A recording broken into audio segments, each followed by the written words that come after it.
My name's Laura. I'm actually the Climate Change Officer in the Council. So I've taken on Fairtrade. I feel a cloud coming over me.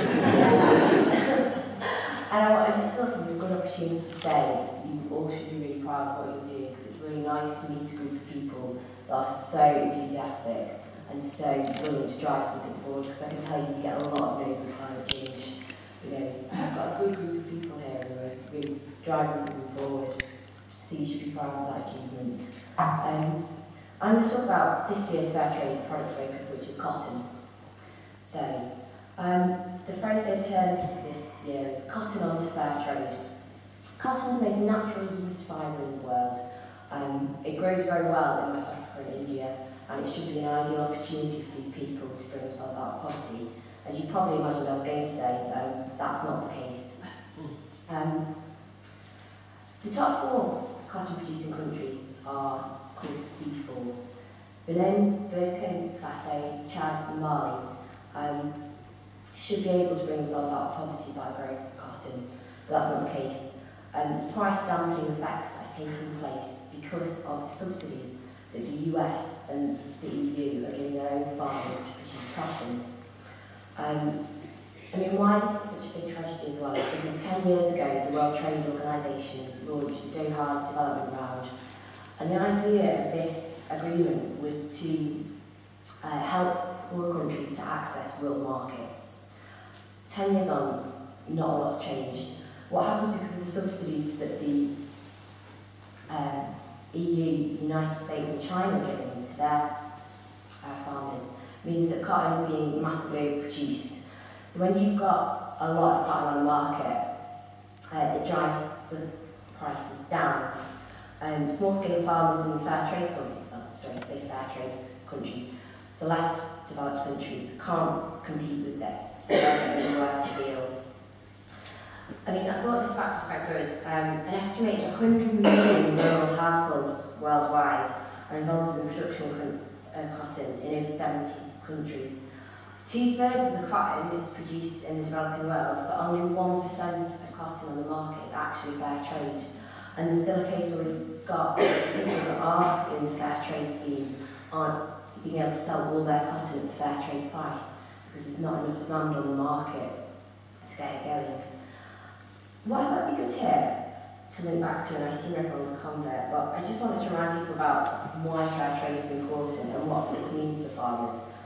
So excuse me while I read off this sheet of paper. Fair trade means that farmers are guaranteed a minimum price for their cotton crop, enough to cover the sustainable costs of production. It means that farmers have greater security through advance payments available on request, long-term relationships with buyers, and democratically run co-ops, strengthening the position of each individual farmer.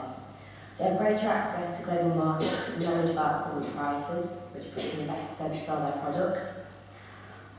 They meet certain environmental standards to protect the land, water and soil they're relying on for next year's harvest. So that's what I like, it links into the sustainability aspects. And as well as getting a fair price for their product, they also receive additional money. So this is called the fair trade premium. I think this is perhaps one of the most important aspects of fair trade, because this means that they can invest in projects that will benefit their business or the community needs.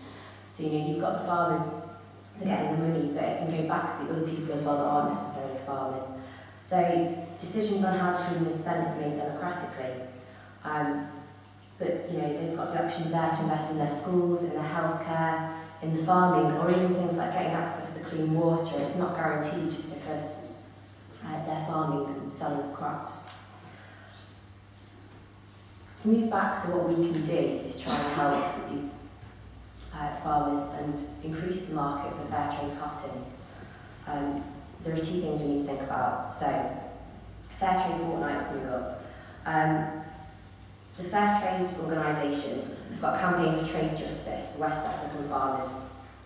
They're trying to persuade the UK government to review the subsidies that they give to their farmers in the EU to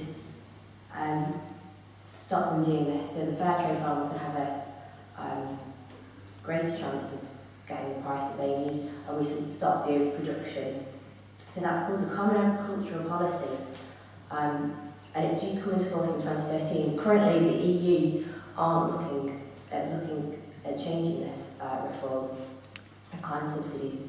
So if everyone gets out there during Fairtrade fortnight, I think there's some cards in the back actually where people can sign the campaign, then that gets it coming to the forefront of the politicians' minds about when justice is taking place.